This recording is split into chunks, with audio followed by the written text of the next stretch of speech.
Remue ménage. Remue ménage.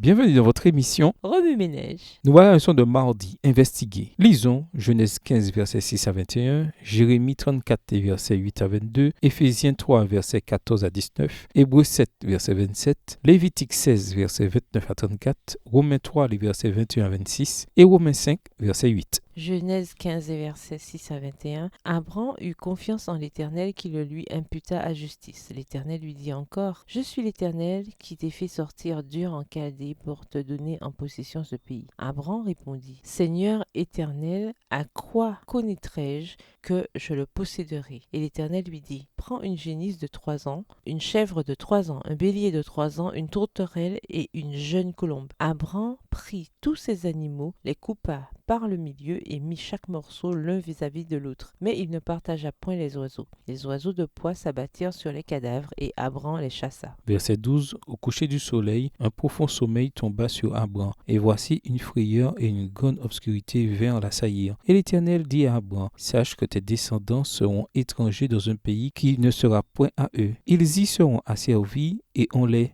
opprimera pendant 400 ans. Mais je jugerai la nation à laquelle ils seront asservis et ils sortiront ensuite avec de grandes richesses. Toi, tu iras en paix vers tes pères. Tu seras retiré après une heureuse vieillesse. À la 4e génération, ils reviendront ici, car l'iniquité des Amoréens n'est pas encore à son comble. Verset 17. Quand le soleil fut couché, il y eut une obscurité profonde. Et voici, ce fut une fournaise fumante, et des flammes passèrent entre les animaux partagés. En ce jour-là, l'Éternel fit alliance avec Abraham et dit, « Je donne ce pays à ta postérité, depuis le fleuve d'Égypte jusqu'au grand fleuve, au fleuve d'Euphrate, le pays des Kéniens, des Kénisiens, des Cadmoniens, des Étiens, des Phérésiens, des Réphaïm, des Amoréens, des Cananéens, des Girgasiens et des Jébusiens. » Jérémie 34, versets 8 à 22. La parole fut adressée à Jérémie de la part de l'Éternel, après que le roi Sédécias eut fait un pacte avec tout le peuple de Jérusalem pour publier la liberté, afin que chacun renvoyât libre son esclave et sa servante,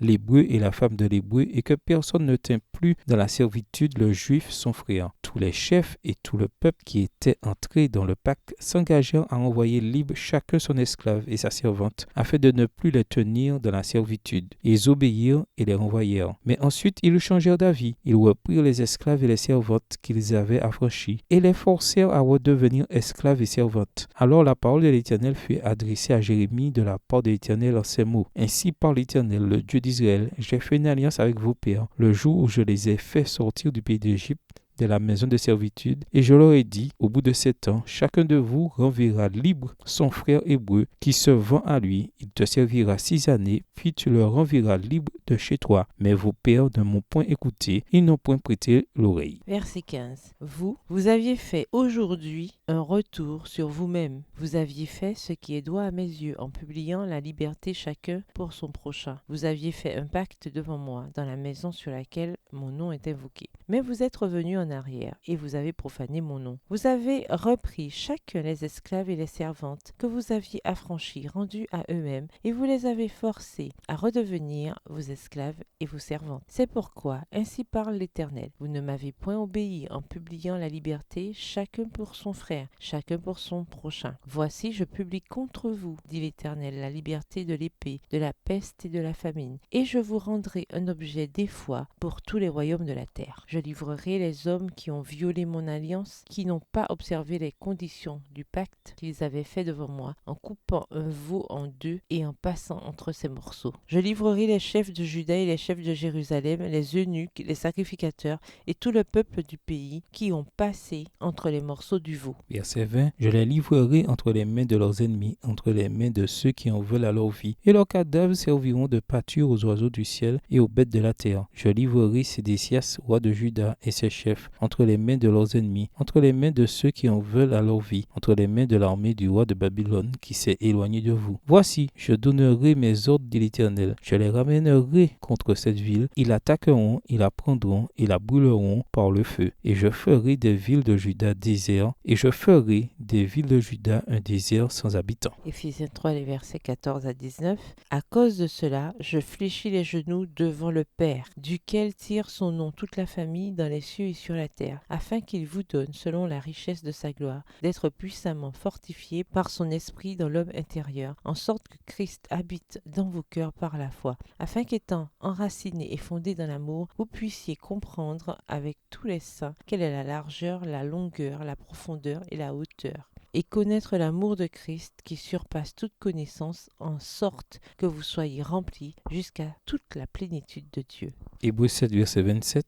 Qui n'a pas besoin, comme les souverains sacrificateurs, d'offrir chaque jour des sacrifices, d'abord pour ses propres péchés, ensuite pour son peuple, ensuite pour ceux du peuple, car ceci il a fait une fois pour toutes en souffrant lui-même. Lévitique 16, versets 29 à 34. C'est ici pour vous une loi perpétuelle. Au 7e mois, le 10e jour du mois, vous humilierez vos âmes. Vous ne ferez aucun ouvrage, ni l'indigène, ni l'étranger qui séjourne au milieu de vous. Car en ce jour, on fera l'expiation pour vous, afin de vous purifier. Vous serez purifiés de tous vos péchés devant l'Éternel. Ce sera pour vous un sabbat, un jour de repos, et vous humilierez vos âmes. C'est une loi perpétuelle. L'expiation sera faite par le sacrificateur qui a reçu l'onction et qui a été consacré pour succéder à son Père dans le sacerdoce. Il se revêtira des vêtements de lin, des vêtements sacrés. Il fera l'expiation pour le sanctuaire de sainteté, il fera l'expiation pour la tente d'assignation et pour l'autel, et il fera l'expiation pour les sacrificateurs et pour tout le peuple de l'assemblée. Ce sera pour vous une loi perpétuelle. Il se fera une fois chaque année l'expiation pour les enfants d'Israël à cause de leurs péchés. On fit ce que l'Éternel avait ordonné à Moïse. Romains 3, versets 21 à 26. Mais maintenant, sans la loi est manifestée la justice de Dieu, à laquelle rendent témoignage la loi et les prophètes. Justice de Dieu par la foi en Jésus-Christ. Pour tous ceux qui croient, il n'y a point de distinction, car tous ont péché et sont privés de la gloire de Dieu, et ils sont gratuitement justifiés par sa grâce par le moyen de la rédemption qui est en Jésus-Christ. C'est lui que Dieu a destiné par son sang à être pour ceux qui croiraient victimes propitiatoires, afin de montrer sa justice parce qu'il avait laissé impunis les péchés commis auparavant, au temps de sa patience, afin, dis-je, de montrer sa justice dans le temps présent, de manière à être juste tout en justifiant celui qui a la foi en Jésus. Romains 5, le verset 8. Mais Dieu prouve son amour envers nous en ce que, lorsque nous étions encore des pécheurs, Christ est mort pour nous. Wami Ménage, quelle relation ces versets ont-ils avec le passage principal? Quels autres versets ou promesses vous viennent à l'esprit en rapport avec la croix? Révisez votre verset à mémoriser tiré d'Hébreux, les chapitres 9 et 10. Au revoir. Et à demain si Dieu veut.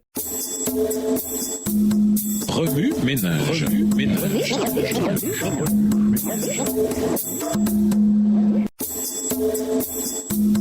Remue ménage. Remue ménage.